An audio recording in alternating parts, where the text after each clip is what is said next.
All right, welcome back in here to Live Now from Fox. I am Andy Mack. As a homeowner, you always talk about property taxes, but in the state of Florida, they may be going away as a proposal asking Florida voters in November to eliminate most homestead property taxes cleared the House later on this week. The Republican-controlled House, by a vote of 80-30 on this proposal to put a measure on that 2026 general election, would eliminate all non-school taxes on properties with a homestead exemption. Let's take you out to our Fox team there in Florida on what this exactly means. The question is whether the Senate will put something forward and whether it will match what the House voted on today. They voted 80-30 along party lines to send an amendment to the ballot that would end property taxes starting in 2027 for homesteaded properties. That would cost local governments about $13 billion. The question for those local governments is whether they would have to cut services, raise fees, or sales taxes. The bill requires local governments to keep funding for public safety services steady. Representatives from public safety groups, though, have said that that's going to be difficult. Those who approve the bill say this is about saving costs for homeowners. We are the state body that's closest to the people. Floridians asked us to come up here to spend less money, to reduce the size of state budgets. And I'm so proud that for the second year in a row, we have proposed to do just that. They said that they want relief, financial relief. They need meaningful relief. We need to lead by example in this state and show that the priorities are the people, that the priorities are safer and funded communities for that safety, and that we care about the people we represent by making sure that they can afford to live. This is not a cost reduction. This is a cost shift and a further burden on our families and their quality of life in the state of Florida. The Senate has not put a proposal forward yet. If and when they do, it would have to be supported by 3/5 of the senators. It goes straight to the ballot from there. It does not need to go to the governor. There will also be more lobbying from local officials who now have a specific proposal to campaign against. At one point, there were 8 possibilities.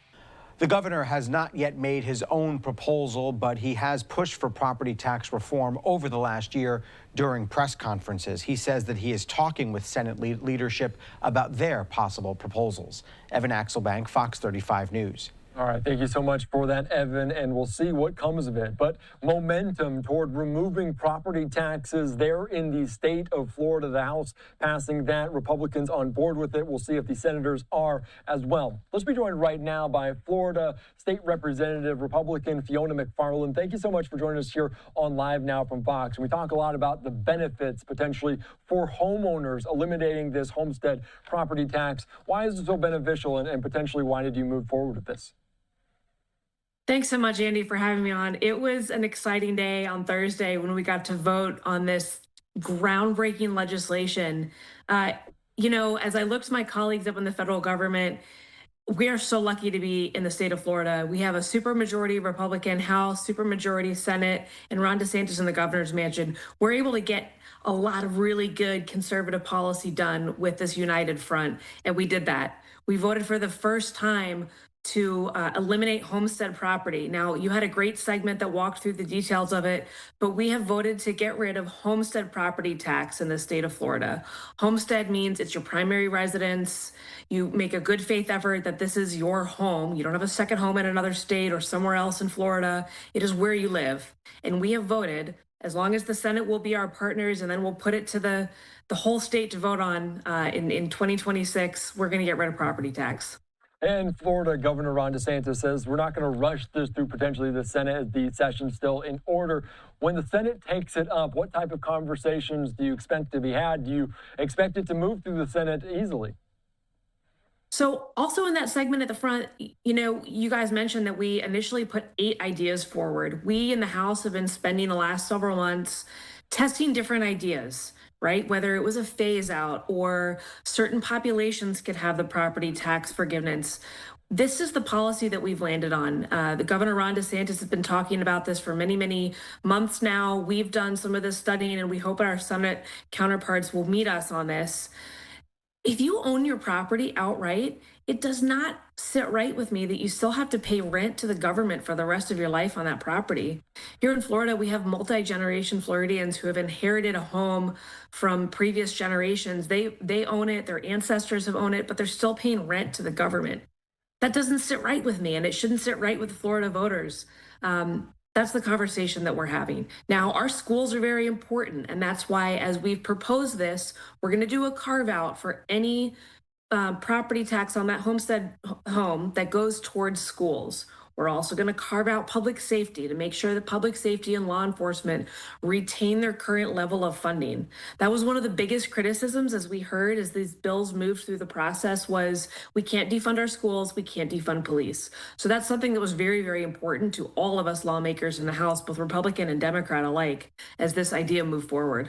And obviously the detractors talking about this, the tax revenue in the billions of dollars. Where will that come from? Because you mentioned some of the initiatives that are exempt from this, the schools, kind of the police, the fire. Where will this money come from that was usually generated from property taxes?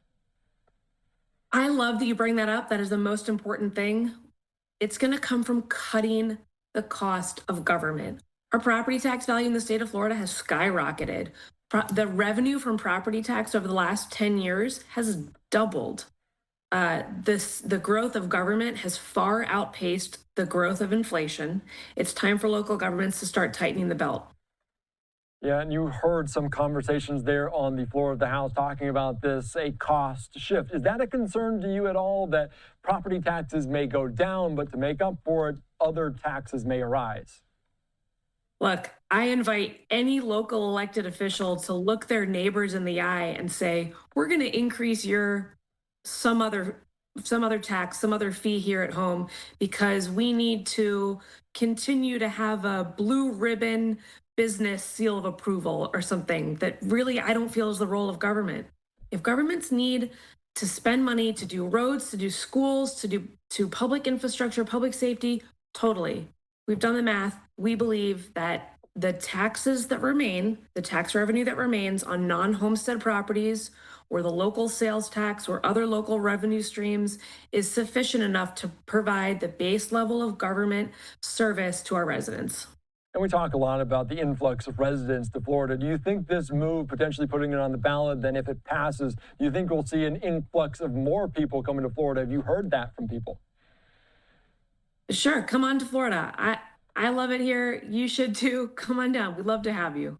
And just in terms of that, if that does happen, obviously supply and demand, the demand could increase. Is that something that you weighed there as well with your colleagues on the Senate House or the Florida House floor? That was definitely part of the conversation, and our local government partners certainly brought that up. But listen, when you buy a new home, when a new home is built, the developer pays impact fees, which is a proportion of how much that local government needs to increase their spending to absorb that new home. Maybe they need to pave a new road. Maybe they need to extend the infrastructure, the utilities out to that road. That's accounted for in what we call impact fees. Now, the go forward cost of serving that home is absorbed into the local sales tax, other local revenue streams, and frankly, the other, the non-homestead properties, whether it's a rental property or a, snowbird second home or something like that. Of course, and I mentioned Florida Governor Ron DeSantis talking about this. He doesn't really have to have a kind of vote on this, but he's going to talk about with the Senate. As you can see, we've been working with members of the Senate. They've been great partners, given that it can't be voted on by the people before November. It's better to do the right thing than to do it quick. What type of conversations may you have with Florida Governor Ron DeSantis to have this move forward to November, to have people of Florida vote on it? Hey, anyone that's been paying attention to Ron DeSantis for the past couple months has probably heard him say that it's time to get rid of property tax in Florida. He said it so many times, and frankly, we got the idea from him. It was his urging and his leadership that forced the House to take a look at this, and our Senate counterparts as well. The mechanics are super important here. Everyone will remember from their civics class that in order to make a law, both the House and the Senate have to pass matching legislation, agree on it between the two chambers, and then send that to the governor for signature. Now, in this case, property tax is guarded in our state constitution. We feel so strongly about taxes that it's guarded in our constitution. So in this case, it's slightly different. The House and the Senate, we still need to agree, but rather than send it to the governor, we're going to send it to the people. So listen, Floridians, if you're out there, November 2026, you will have a host of things on your ballot, but you will have property tax in some form or function. Whether our Senate counterparts meet us for the full repeal of homestead property tax or something else, there will be something on your ballot regarding property tax. So weigh in and tell us what you think. Do you think Florida can be kind of a test case for the rest of the country, for other states out there that want to have similar initiatives? I think we ought to be. We have a lot of really great legislation that other states should be looking to, whether it's the way that we fund universal school choice, whether it's how we handle the global pandemic during COVID, or the way that we invest in our public infrastructure. There's a lot of good going on in Florida. All right. Thank you so much, Fiona. I appreciate your time. Very interesting topic. We'll see what the Senate takes up, and then obviously what people in Florida on November in that ballot kind of have to have their say. Thanks again for joining us here on Live Now. Thanks, Andy. All right, thanks so much. All right, great conversation about that. Potentially the elimination of those property taxes in Florida could be a breakthrough for homeowners that are paying, obviously you heard, some double property taxes in the last several years.